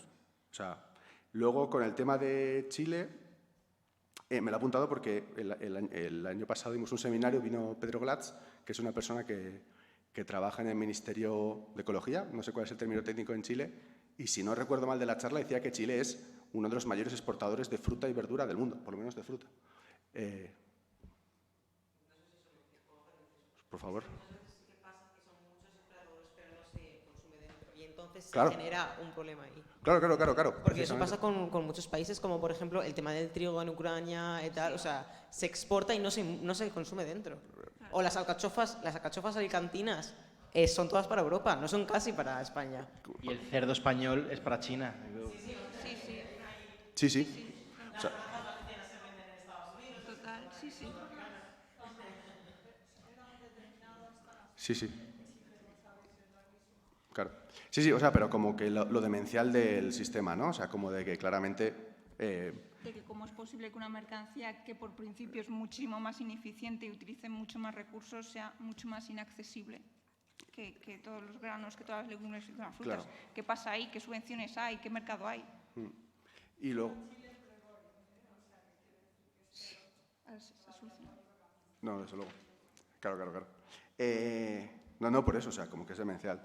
El tema de cooperativa, creo que hemos estado ahí un par buscando a ver si salía. Está así como... Tendría que buscar el PDF para hacer un control F. Yo creo que no. O sea, intuyo que lo que es la palabra cooperativa, yo creo que no. Pero comentamos, digamos, está como... Por referencia, sí, yo sí que ya grito bastante. Hablamos de desmercantilizar y hablamos, he visto literalmente, ¿no?, de pensar para qué y con quién trabajamos, ¿no? Entonces, creo que dentro de esa lógica de cambiar todo a todas las escalas, igual es verdad que igual en el libro hablamos por la longitud y por el tema mucho de lo individual frente al colectivo y tal vez pasamos mucho de lo individual a lo estatal, pero todas las capas creo que son fundamentales y el ir cambiando el ecosistema de compañías, no sé cómo, este sitio creo que este espacio es un ejemplo, yo creo que es fundamental. O sea, ahí yo no soy el mayor experto en el tema, pero vamos, a tope. O sea, no sé, mi visión personal. Yo sí.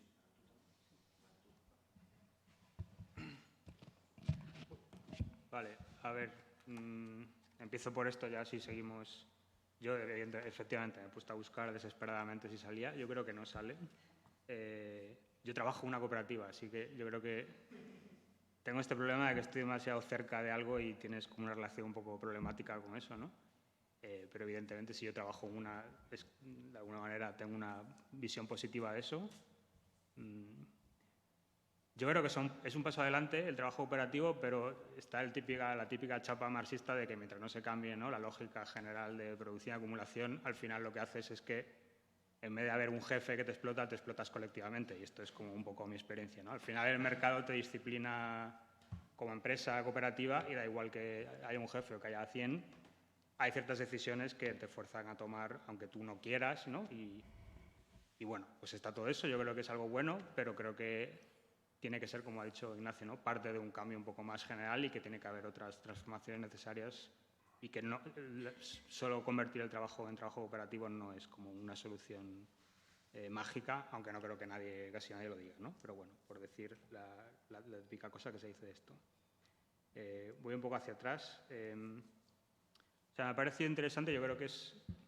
O sea, siento que es como algo que queremos decir y que lo decimos muchas veces de mil formas, pero que igual es muy difícil de transmitir, esta idea de que, por una parte, decimos hay que acabar con el consumo de carne y, por otra parte, yo creo que el libro, entiendo que intenta transmitir una sensación de pragmatismo, de proponer como pasos concretos, ¿no? Y como que ahí hay una tensión. Entonces, la última gran revolución mundial para mí es la neoliberal. La neoliberal. Es una contrarrevolución, pero es una revolución. Y si lees a los neoliberales, ellos eran muy conscientes de esta tensión. Tienen un discurso muy utópico, de hecho es un discurso que es irrealizable. Ellos saben que muchas cosas de las que ellos decían no eran realmente posibles en el mundo humano, ¿no? Pero les parecía importante como tener un discurso fuerte que fuese como un horizonte inalcanzable, pero que motivase a la gente, ¿no?, a los suyos, a recomponerse de una derrota histórica fuerte, ¿no? Pero a la vez que eran utópicos o distópicos, frente del punto de vista del que uno hable, eran salvajemente pragmáticos. De nuevo, si tú los lees, dices, bueno, ha habido transformaciones sociales, ya no podemos volver al liberalismo del siglo XIX, es imposible. Ahora hay estados democráticos, el movimiento obrero es demasiado fuerte, tenemos que partir de la idea de que esto no va a desaparecer de la noche a la mañana. Entonces, nuestras propuestas tienen que entender que partimos de esta realidad y ver cómo podemos ir avanzando para acercarnos a nuestro horizonte utópico. La realidad es que han sido increíblemente eficaces, o sea, es una locura lo bien que les ha salido, ¿no? Entonces, yo creo que hay que un poco aprender de esta tensión de tener un discurso utópico para ser salvajemente pragmático. Yo creo que es lo que intentamos hacer. Entonces, cuando decimos, por ejemplo, que hay que abolir el coche personal como, ¿no?, objeto de consumo, yo creo que lo que queremos decir es esto es el horizonte al que queremos caminar. No es posible mañana, hay mucha gente que no lo va a poder hacer ni hoy, ni un año, ni en 10, ni en 50. Igual hay gente que no lo va a poder hacer nunca porque vive en sitios, ¿no?, absolutamente en los que no tiene sentido hacer transporte público y está perfecto que tenga un coche personal y ya está. Y según una minoría y no pasa nada.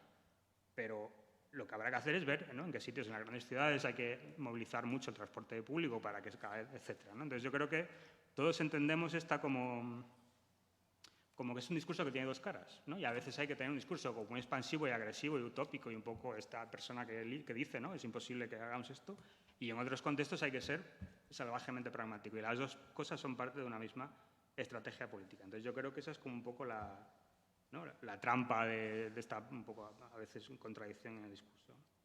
Y luego lo último que me parecía interesante comentar es esta idea de que el capitalismo es muy eficaz en apropiarse de luchas populares y sociales para como reproducirse a través, ¿no?, en esa dirección. Entonces, yo creo que una cosa que también decimos mucho, o al menos yo digo mucho, es que el capitalismo verde es mejor que el capitalismo marrón, o el capitalismo negro, o el capitalismo, ¿no?, suicida, si no, le llamamos como le llamamos. Entonces, aunque no queramos el capitalismo, hay muchos tipos de capitalismo, y hay un capitalismo que puede acabar con la posibilidad de vida en la Tierra en pocas décadas. Y entonces, eso es como el enemigo principal a batir. Y en la medida en que hay parte del capitalismo que, por ejemplo, quiere hacer dinero instalando energías renovables, aunque eso por sí mismo también tenga otros problemas que inmediatamente se nos presentan, ¿no?, como que les da igual dónde se instalen y cómo se instalen y a quién perjudiquen o que arrasen, si tienes que elegir entre una central térmica de carbón y un panel solar, aunque las dos sean capitalistas, hay una que es mejor que la otra. Entonces, yo creo que a veces no somos capaces de darnos cuenta de que hay transformaciones del capitalismo que son, hasta cierto punto, victorias nuestras.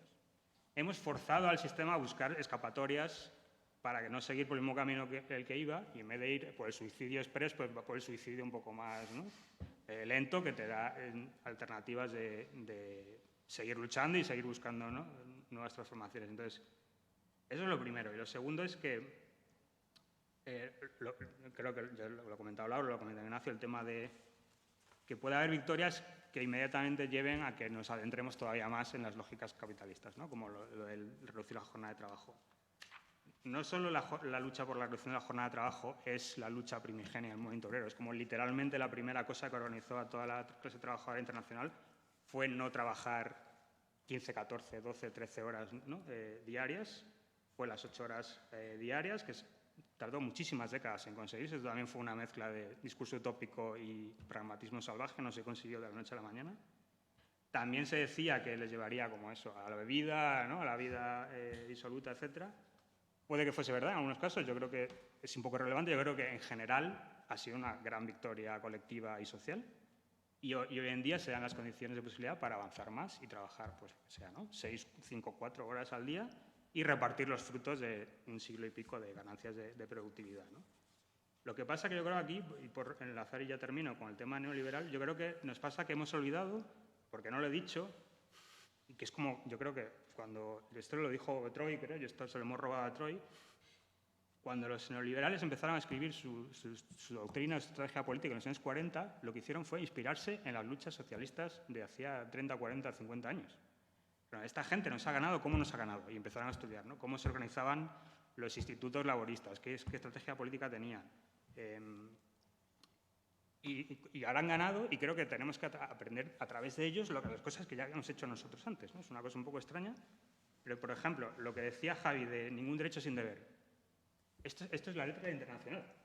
Es literalmente la letra internacional. Y quizás sea difuminado, ¿no?, como un discurso un poco ciudadanista y tal, pero es una cosa que decía, ¿no?, la letra de la Internacional Obrera. Entonces, creo que hay cosas que esta derrota general histórica que hemos sufrido ya no se nos han olvidado, ¿no?, las formas en las que organizábamos, pensábamos, proponíamos, y hay que aprenderlas un poco a poco. Y yo creo que esta idea de que hay avances que, aunque se ven en la sociedad capitalista, que pueden llevar a que nos integremos de una forma un poco más perfecta en el mundo capitalista, porque creo que es una sociedad capitalista en la que todo el mundo trabaja 8 horas al día es más estable que una en la que todo el mundo trabaja 14. Una en la que todo el mundo trabaja 14 seguramente o hay un estallido social y se maten entre todos o se vaya todo al carajo, ¿no? Esto creo que lo dice Marx en el Manifiesto Comunista en la primera página o algo así. Entonces, es verdad que tiene un aspecto de estabilización social y que puede reforzar el capitalismo, pero yo creo que eso no puede hacer que dejes de luchar por ello, ¿no? Y que creo que esa es la única forma de avanzar para superar el propio sistema, aunque tenga esos riesgos como de cooptación y que el capitalismo intente adaptarse a esos avances, ¿no? Entonces, yo creo que hay que ser consciente de esos peligros, pero no por ello hay que dejar de luchar por esas cosas y por otras muchas, ¿no? Y nada, bueno, yo has dicho la mayoría de las cosas que quería decir, simplemente un par de apuntes. Mencionabas que hay que reconocer que los cambios generan conflictos y bueno, esto es una cosa que pasa y en cuanto profundizas un poco te das cuenta de las inmensas barreras, quiero decir. El vínculo de la carne y el coche no solamente con la identidad, sino con la masculinidad, es inmenso y sería absolutamente ingenuo no reconocer que esto genera un conflicto. Quiero decir, muchas veces el resumen que hace de vez en cuando el IPCC de toda la literatura científica con respecto al clima, no solamente habla, ¿no?, de plantear un gráfico y esto es el escenario al que vamos. Hay bastantes capítulos destinados a esto. Y vienen a decir que sobre todo el tema de la carne es un tema de identidad que tendrán que ver los estados cómo solucionan esa movida. Pero bueno, creo que es un poco eso. Sería ingenuo no reconocerlos, pero creo que también sería muy inoperante políticamente hablando quedarnos ahí, ¿no? Es decir, esto genera conflicto y por lo tanto muchas veces al plantear esta frase lo que viene después es una incapacidad de imaginar, ¿no?, un poco aludiendo al realismo capitalista de Mark Fisher, de esto es lo que hay porque no se me ocurre otra manera de que pueda ser distinta, ¿no? Quiero decir, por ejemplo, comentabas lo del transporte público en las zonas rurales en Galicia. Creo que consciente y inconscientemente, cuando hablamos de estos temas, no somos, y lo digo en plural y no es, o sea, a mí también me pasa, no somos capaces de imaginar por ejemplo, una estructura de transporte público que sea eficiente también para las zonas rurales, dejando más allá de las grandes ciudades en las que sabemos que las cosas son mucho más fáciles por la concentración. Claro, por eso te digo, pero que muchas veces, o sea, no lo digo por ti, evidentemente, pero que muchas veces al plantear este escenario es como, bueno, pero es que el coche es una herramienta indispensable para la clase trabajadora. Esta frase tiene ya matices, pero sí, eso es verdad, ahora, con las relaciones de producción que tenemos, con el sistema en el que estamos, entonces creemos que ir más allá, pues de alguna manera ayuda a que esos cambios sean posibles. Con respecto a la cooperativa, hablabas un poco del abordaje, digamos, en el mundo del trabajo, pero también hay cooperativas de consumo y supermercados cooperativos, por ejemplo, que en el tema de la carne y el consumo de alimentos en general son una herramienta muy poderosa en el sentido de que ayudan a romper el asunto de ligamiento que hay entre lo que comemos y de dónde proviene.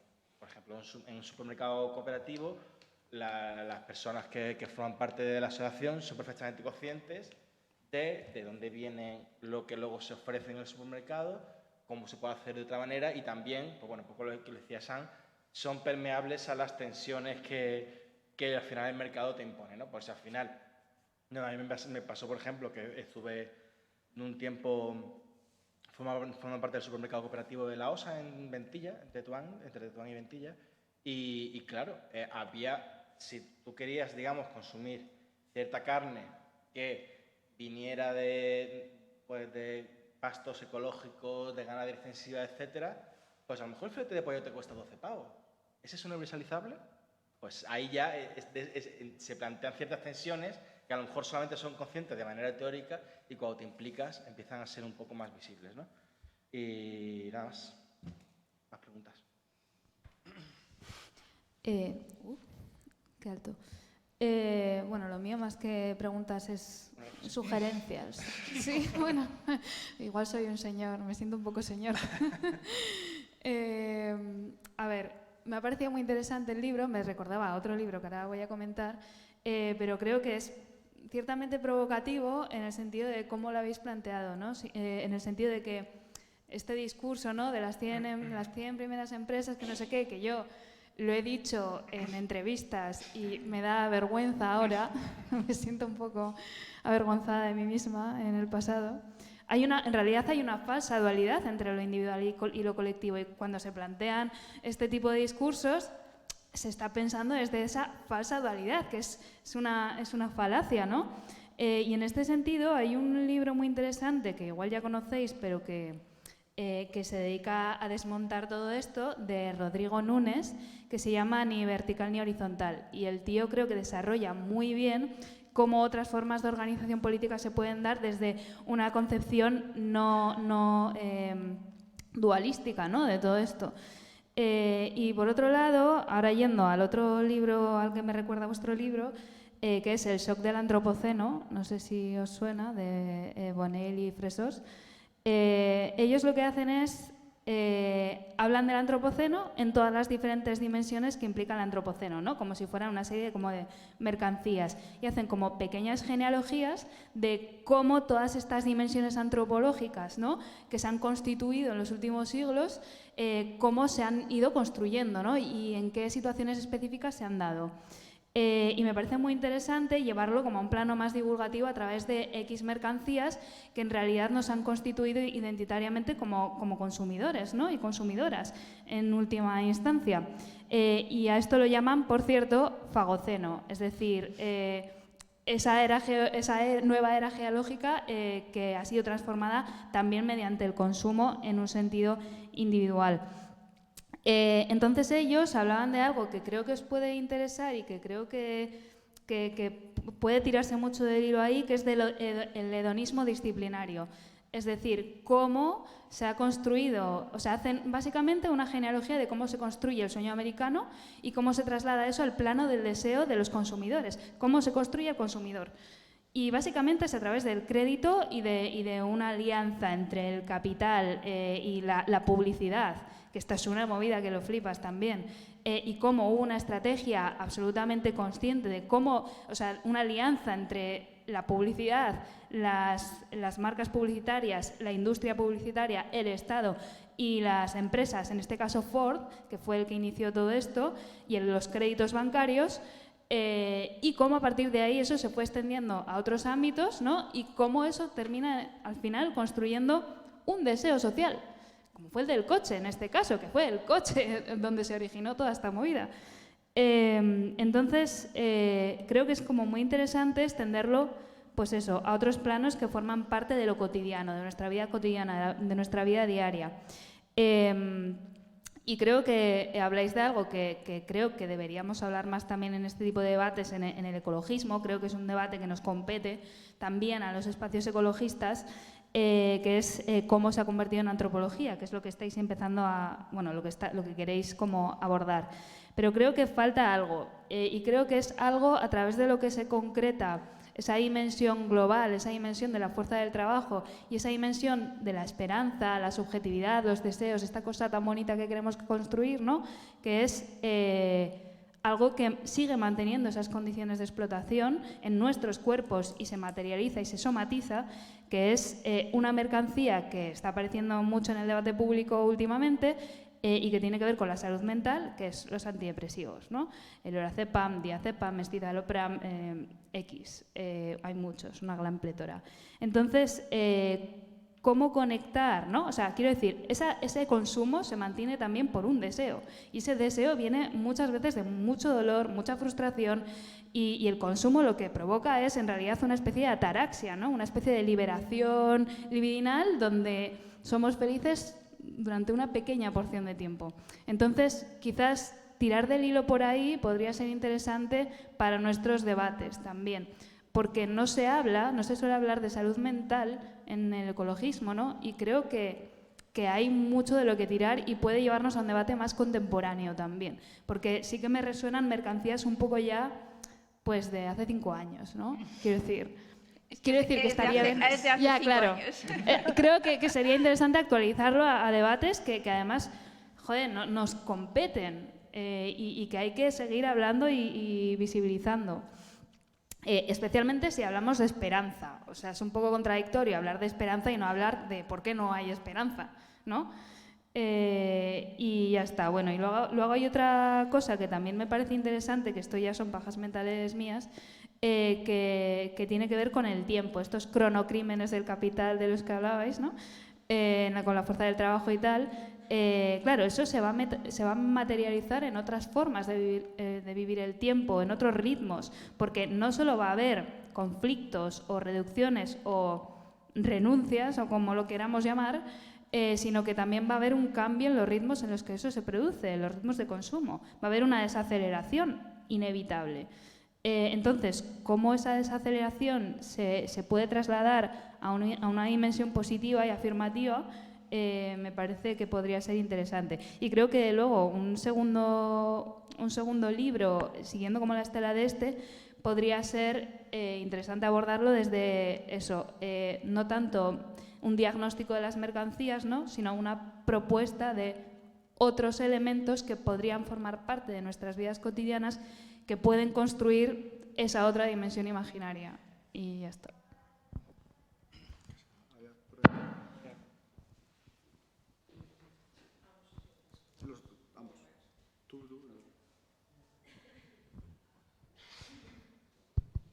Hola, buenas. Perdón por el inciso de antes, es que precisamente yo trabajo mucho con el tema de la nutrición y me vengo arriba. La otra cosa que yo quería comentar es que esto, sobre todo porque yo sé que me gusta meterme en debates en internet, es un vicio que tengo desde los 16. Y una cosa que estoy viendo como últimamente, que creo que, ¿no?, pues igual que hemos mencionado el hecho de que el eje del género es una cosa que impacta en este tipo de cosas, como pues con el consumo de carne y tal. Otra cosa que sí que, pero creo que, por ejemplo, ese eje en concreto ya está como más integrado, vamos a decirle, en el discurso, ¿no? A raíz de lo que también ha dicho la compañera, como también creo que hay que, ¿no?, hay que como también darle muchas vueltas a cómo hacemos el tema de la accesibilidad. Porque muchas veces pasa con el tema de, ¿no?, la ciudad de los 15 minutos, tal, que no se tiene tanto, o sea, como que casi que se deja un poco de lado el tema de la accesibilidad, ¿no? Porque, por ejemplo, yo el otro día vi un hilo de una persona que era ciega y que decía que habían hecho pues una peatonal, pero esa peatonal no estaba bien marcada, entonces se iba chocando con los árboles porque no estaba como bien marcado, donde, como, ¿no?, con los pequeños estos... no sé cómo se dice, en plan, la acera bien marcada, ¿no?, en los límites y tal. O, por ejemplo, con el tema del coche. O sea, esto surgió porque también, hablando con un compañero que él tiene pues un problema de rodilla, ¿no?, y yo le decía, pero si el metro está aquí al lado, me dice, sí, pero es que son 10 minutos andando hasta el metro, que a lo mejor para mí no son nada, pero para él era como, yo necesito tener mi moto, que a lo mejor tiene como un menor impacto, ¿no?, que el coche, que es como, ok, pero no estás ocupando los 4 sitios, es solo un sitio. Que, ¿no?, o sea, incluso plantear otras alternativas como, por ejemplo, leo mucho sobre las bicicletas eléctricas que pueden parecer, comillas, un lujo, pero en realidad hacen que uses mucho más la bicicleta al final, ¿no? Porque a lo mejor es un trayecto que en sí mismo se te hace bola, pero si ya es con un poquito de ayuda, ¿no?, ya está. Yo creo como que, ¿no?, como que falta a veces ese tema de cómo hacemos que no dejarnos nadie fuera, vamos a decirle, ¿no? Tengo ahí mi bici eléctrica en la puerta, si quieres tenerse. Si no me la han robado. ¿Qué? Sí. Pero, no, bueno, o sea, más allá de eso, que es absolutamente, o sea, total, que es que yo la utilizo muchísimo más. Yo antes tenía una normal y ahora tengo una bicicleta eléctrica y el doble o el triple. O sea, es una barbaridad. Sí.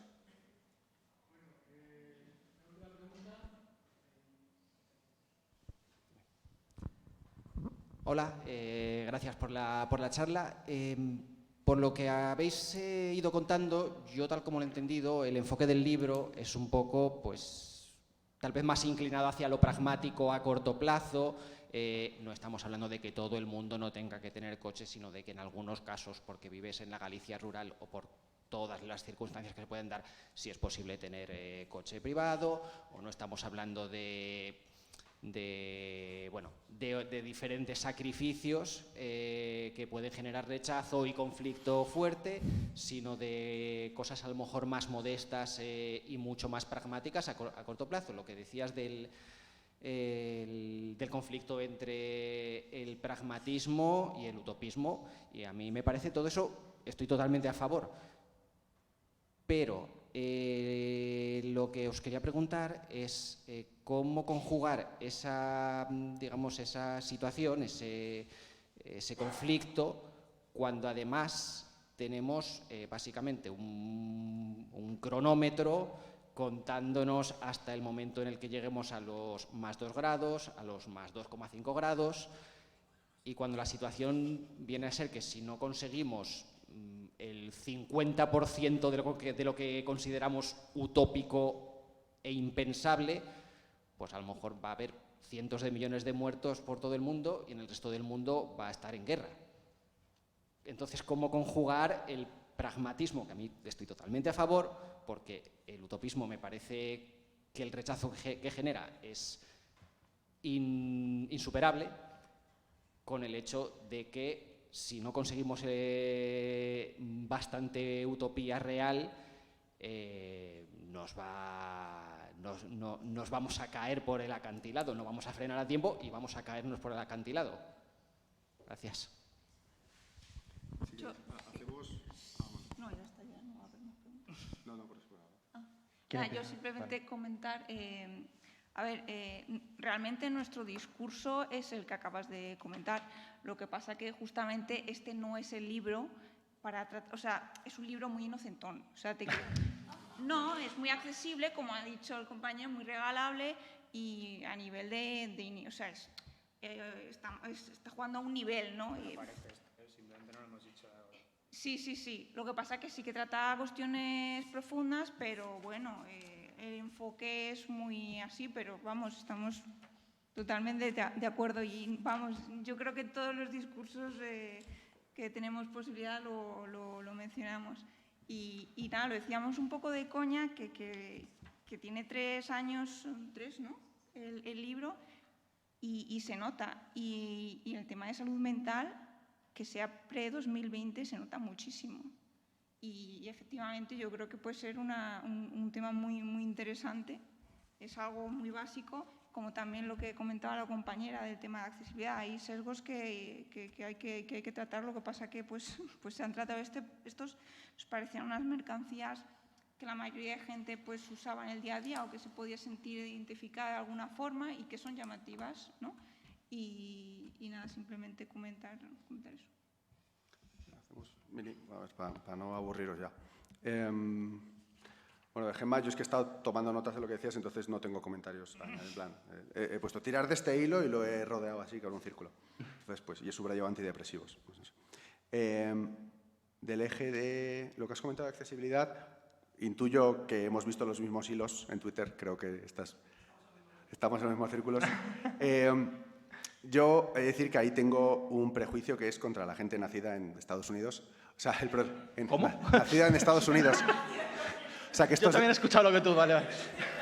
Estos debates, quiero decir que 2 cosas. Por un lado, totalmente de acuerdo. De hecho, he apuntado, ¿no? De no dejarnos a nadie fuera. Creo que es probablemente como mantra o como lema aplicable a absolutamente todas las cosas, ¿no? Incluso quién es el nadie, ¿no? O sea, de quién... pensar en todas estas personas. Hay un libro que yo creo que ya tiene 50 años, seguro que está igual desfasado, pero que se habla de esto de la ciudad de los niños, ¿no?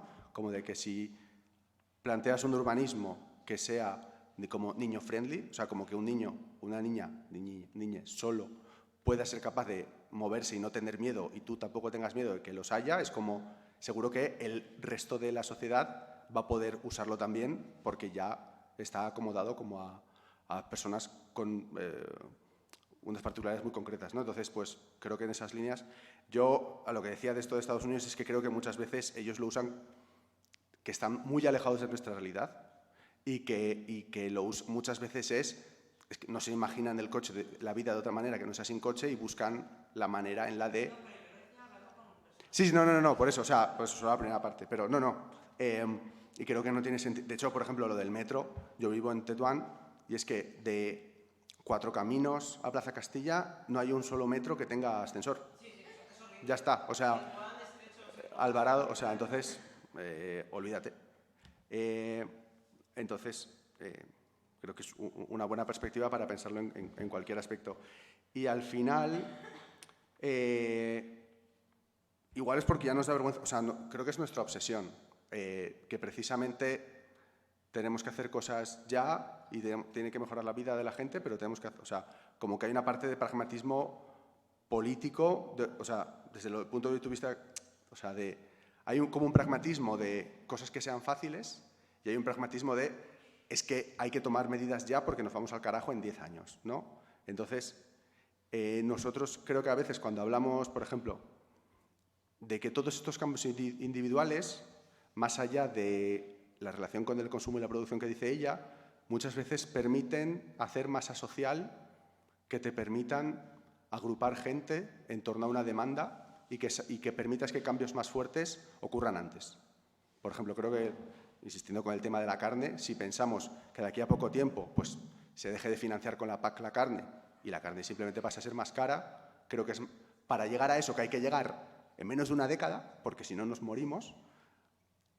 Todo ese trabajo colectivo de luchar por esa petición también implica probablemente que la gente esté cambiando. Es muy difícil imaginar a gente que no esté cambiando sus hábitos luchando por algunas cosas. No sé si me explico. Entonces, como que hay ahí un link de, sí, yo quiero que dejes de comer carne porque hace falta, pero es que además igual conseguimos a la vez un trabajo político de luchar por estas cuestiones. O sea, y para mí yo lo que entiendo cuando, por ejemplo, San dice el tema de que hacer política progresista hoy en día es hacerse cargo, para mí es hacerse cargo también del tiempo. Y a nivel político solemos pensar, esto nosotros lo hemos escrito hace mucho tiempo, ¿no? De reforma, revolución, no sé qué. La gente que hablaba de esos términos pensaban que tenían décadas, ¿no? Para llevar a cabo su revolución, que llegaría, o sus reformas, que bueno, tendrán su tiempo. Y no tenemos esos lujos. Pues en esas estamos. Vale, solo voy a un detalle sobre esto último. O sea, el libro trata la cuestión de la urgencia en varios sitios. Yo creo que simplemente casualmente hoy, pues por lo que sea, no nos ha parecido que era como importante decirlo, seguramente sea un error. También yo creo, al menos yo a nivel personal, esto como dice Ignacio, yo creo que lo tenemos escrito y dicho en muchos sitios, y no creo que mi experiencia sea muy extraña. A mí la conciencia de la urgencia para la transformación política, por el cambio climático, fue lo que me hizo cambiar muchas de mis presuposiciones, actividades, puntos de vista. Yo creo que esta realidad implica cierta revisión de muchos supuestos políticos anteriores que hoy en día, como mínimo, son matizables y igual hay que tirar un poco, ¿no?, a la basura o apartar un poco. Dicho eso, yo creo que a veces igual perdemos de vista un poco la magnitud de las cosas que estamos proponiendo y las entendemos como que son cambios progresivos y pragmáticos y poca cosa, ¿no? Si queremos transformar radicalmente cómo funciona la sociedad humana en 3 décadas, eso es una revolución. No es, o sea, quiero decir, ¿no? Es difícil imaginar una transformación del capitalismo a nivel mundial real, profunda y duradera que lleve mucho menos tiempo que eso. Creo que si alguien te dice que lo puede hacer en 5 o 10 años, te está mintiendo seguramente, ¿no? O te quiere vender una cosa o no sabe cómo se hace. O no sabe cómo se hace, o está defendiendo más una identidad, ¿no?, de una forma de entender el mundo y estar en el mundo que una propuesta política seria. Pero creo que si seriamente crees que se debe hacer en 3 décadas, estás proponiendo una transformación revolucionaria. Tampoco quiero ser pesado con los neoliberales, pero a los neoliberales les llevó más o menos eso, ¿no? Desde que empezaron hasta que realmente consiguieron alcanzar la mayoría de sus objetivos, les llevó varias décadas. Es una transformación enormemente veloz y yo creo que revolucionaria contra revolucionaria. Entonces, eso es un cambio revolucionario. Lo que pasa, creo que una cosa que sentimos es que decir eso constantemente tampoco hace nada. Es decir, yo puedo dar 100.000 millones de charlas diciendo que solo quedan 10 años, eso por sí mismo no hace nada. Entonces, nos parece que es interesante o importante empezar a proponer transformaciones que sean como comprensibles e imaginables mañana, o en un año, o no, en la siguiente legislatura, o en muy poco tiempo. Y empezar a acumular muchas de esas muy rápido y que eso genera su propia inercia y, como dice Ignacio, que genere un propio sujeto que esté motivado, ¿no?, para no solo para gastar tiempo personal en eso, sino también para correr riesgos personales, para hacer sacrificios personales. Yo creo que aquí hay como, ¿no?, una cuestión muy, muy compleja entre que igual, quiero decir, no se ha hecho nada en el mundo sin que mucha gente sacrifique mucha parte de su vida, ¿no? Y a veces decimos, bueno, no hay que decirle a la gente que tiene que sacrificar, ¿no?, y dejar de comer carne o tal.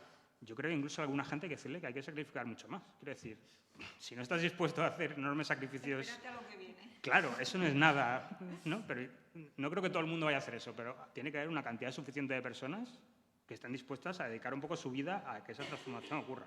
Entonces, igual es como, ¿no?, una segmentación de mercado entre gente un poco más ida de la cabeza y otra... Pero ese mensaje creo que es importante. Y es una transformación revolucionaria. Y creo que tampoco hay que... como que rebajar nuestro propio discurso, ¿no? Quiero decir, hay que ser serios en lo que estamos proponiendo y que lo queremos hacer de verdad y que hay que hacerlo en muy pocas décadas. Y luego solo una última cosa, que creo que esto es igual un poco problemático porque creo que la ciencia climática yo creo que ha tenido esta idea de que hay 10 años para un presupuesto de carbono y hay otros 30 para el cero neto y tal. Yo creo que es útil para entender cómo, ¿no?, las magnitudes temporales, es útil para entender las líneas rojas que podemos pasar, porque lo que te dicen los climatólogos es que a partir de estos umbrales no te podemos asegurar de que la sociedad humana compleja en la Tierra sea posible, ¿no? No te están diciendo que se desaparezca el mundo, sino que a partir de aquí no sabemos muy bien, no podemos asegurar nada. Pero si llegamos a 2030 y hemos pasado el 1,5, pues hay que seguir, quiero decir, si no es 1,5 es 1,6. Y si en 2050 no tenemos el neto cero, pues igual hay que hacer 2055. Quiero decir que no sea porque tú llegues a ese sitio y no hayas conseguido tu objetivo, no te dices, bueno, pues me voy a casa y vaya por Dios, no conseguí, ¿no? Quiero decir que no se acaba. Esto va a ser hasta que nos muramos, va a ser nuestra realidad y la realidad de nuestros hijos y nuestros nietos. Y si alguna vez hay en este planeta seres humanos que puedan vivir despreocupados por, ¿no?, la concentración de gases de efecto invernadero, pues menos mal, pero no va a ser pronto, ¿no? Entonces, yo creo que eso hay que tenerlo en cuenta. Es un cambio permanente en la forma en la que relacionamos con la Tierra. Y aunque requiera cambios a muy corta distancia, también son cambios que van a ser para siempre y la forma de relacionarnos, ¿no? Entonces, también me parece como que esa contradicción, esa tensión es importante tenerla en mente. Yo, para añadir un poco a esto último que contaba Sam, creo que muchas veces no podemos evitar trabajar en dinámicas de todo o nada que son falsas, en realidad. Quiero decir, a lo mejor la diferencia entre, ¿no?, 1,8 grados de calentamiento global para finales de siglo y 1,7 son 100 millones de vidas. A lo mejor esa es la diferencia entre el capitalismo verde y el capitalismo marrón, por ejemplo. A lo mejor muchas veces como que volvemos un poco a la lógica de o bien estamos en la mejor de las utopías socialistas o bien el capitalismo lo coopta todo. O sea, a lo mejor hay cosas que siguen teniendo lógicas capitalistas que son un poco mejores y que salvan algunas vidas y que son mejores que otras. Y esto también se ve muchas veces... No, por ejemplo, yo me acuerdo que cuando empezó todo esto de la pandemia, había tweets que decían, voy a guardar en un periódico, voy a guardar el periódico de cuando se acabe el COVID y salgamos a la calle. Como que tenemos todo el rato la lógica de que los cambios de repente se producen muy abruptamente y que estamos en pandemia y luego no estamos en pandemia. No, fue una cosa mucho más gradual, mucho más dolorosa, mucho más compleja, o a lo mejor lo de Twitter, ¿no? Twitter se va a la mierda y realmente cuando las cosas se acaban muchas veces sufren una cierta agonía desagradable. Pero bueno, luego, una puntualización solamente. Esto yo me imagino que se quería relacionar, pero lo de la accesibilidad a la hora de plantear modificaciones urbanas y la bicicleta eléctrica creo que tiene mucho que ver en el sentido de que la bicicleta eléctrica no solamente es más cómoda o más rápida, sino que es más accesible a nivel físico y también tiene mucha relación con los carriles bici.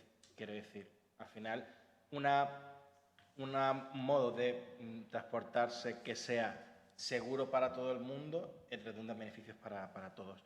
Y ya para terminar, comentaba Gemma lo de la salud mental, antidepresivos y demás, y creo que una cosa que he hecho un poco de menos o sea, se menciona y se tiene en cuenta, pero a lo mejor un poco más, es la cuestión del género, en el sentido de que, bueno, los antidepresivos formado mayoritariamente por mujeres, no podemos tener eso, no podemos perder eso de vista en ningún momento.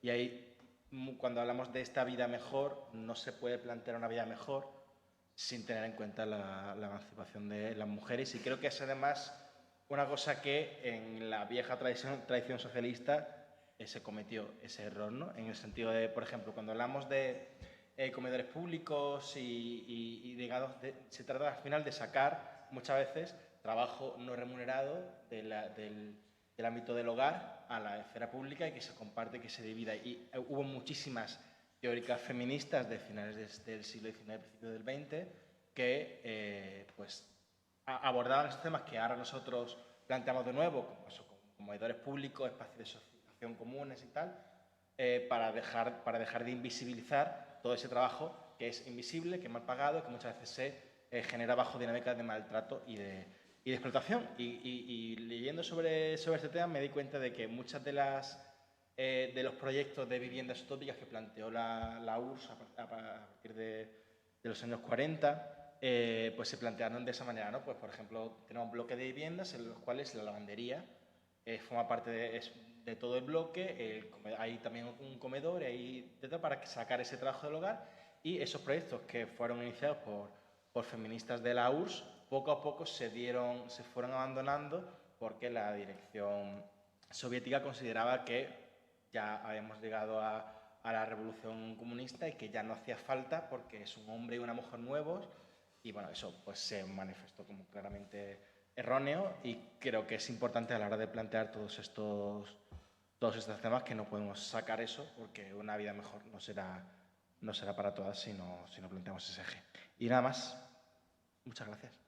Bueno, pues, como decía al principio, este libro abre itinerarios pertinentes, que habrían otros, muchos más, acerca del cambio climático y sus múltiples derivadas, y creo que entre todas lo hemos conseguido hoy, o por lo menos un poquito. Gracias a todas por haber venido y hasta otra. Y gracias también a Contra el Diluvio.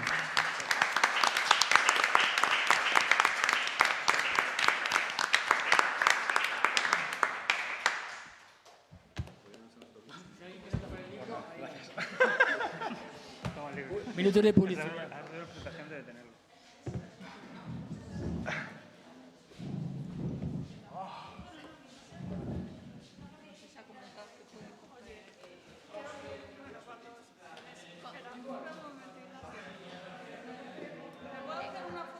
Sí.